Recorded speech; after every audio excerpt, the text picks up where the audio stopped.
All right, Rand, Okay. take it away.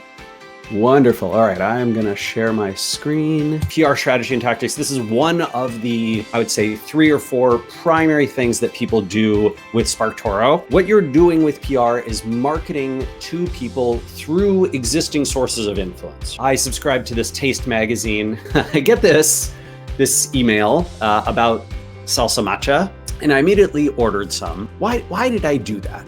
It's really these 5 things that I think drive so much of the value that comes from PR through existing sources of influence. Whatever you're going after, publications, individual people, whatever it is that match some certain criteria. They should be familiar to your audience.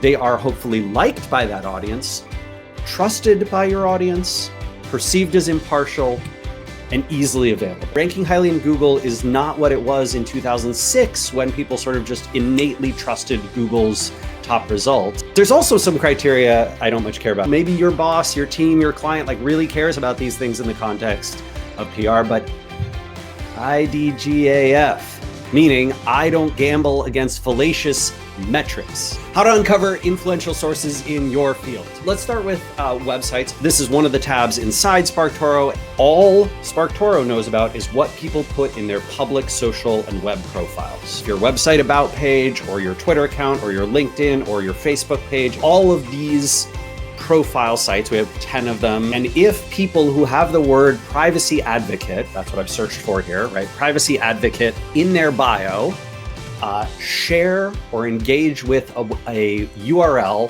from this domain, then Sparktoro will see that, and that's the number that we use. And in this case, 11% of privacy advocates that we have in our index have shared or engaged with something from threatpost.com. The cool thing is, once you know one website, you can go plug it in. So SimilarWeb, they have a free version, and the free version is pretty darn good. You search for a website, then you scroll all the way down to where it says competitors, and they will show you, I think it's up to 10 competitors for free. What they mean by competitors is similarity. They look for people who visited site X and what other websites they visited. And I like the fact that a lot of times you will see a significant overlap between what Sparktoro says, which is based on social sharing and engagement and following behavior, and what SimilarWeb says, which is based on clickstream data. So essentially it's just monitoring real-time web traffic data and showing that back to you. Once you know one social account, you can do lots of fun things, right? So if I have threat posts, I can see you might like in Twitter, people also viewed in LinkedIn, social accounts frequented by Bryant Krebs followers. This is in Sparktoro. I don't know of another great place to get good podcast data. If you want to find what privacy advocates listen to, Sparktoro can show you that. That's connected basically through social accounts and websites. We look at podcasts that are connected to those, and then we infer which ones are popular. But podcast discovery outside of Sparktoro is pretty darn hard. YouTube channels, again, Sparktoro's quite good at this. Same logic.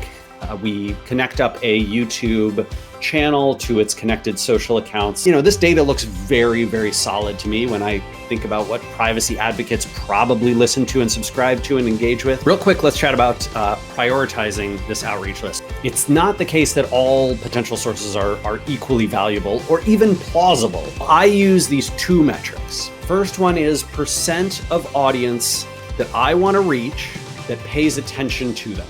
Also, how likely is it that they might actually amplify my campaign? They might cover me or feature me or invite me to their podcast or write about me, put me in their email newsletter. The numbers are a little squirrely. They're complete estimates, but I would make something like high, medium, low, no chance. And then you can see topics that their audience are talking about. Now I can see that, okay, well, I was going to pitch them a story about threat intelligence, and 3% of their audience in the last few months has used those specific words. Great data for a potential topic pitch. Some savvy folks who use Sparktoro build this into their PR pitches, which I think is super smart.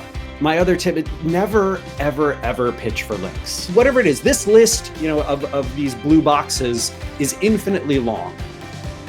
But your job is to think of what those things are that are not, hey, would you link to me? Last section I'll cover is just how to get contact info. If you haven't checked out Hunter.io, this is what we use. We use their API in Sparktoro.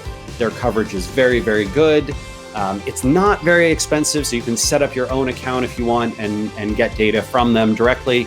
And then Sparktoro's lists feature. The contact info includes whatever it is, Twitter, Instagram, YouTube, LinkedIn, the website, if we have it, and email addresses. And we will append names to the email addresses if Hunter.io's API has them.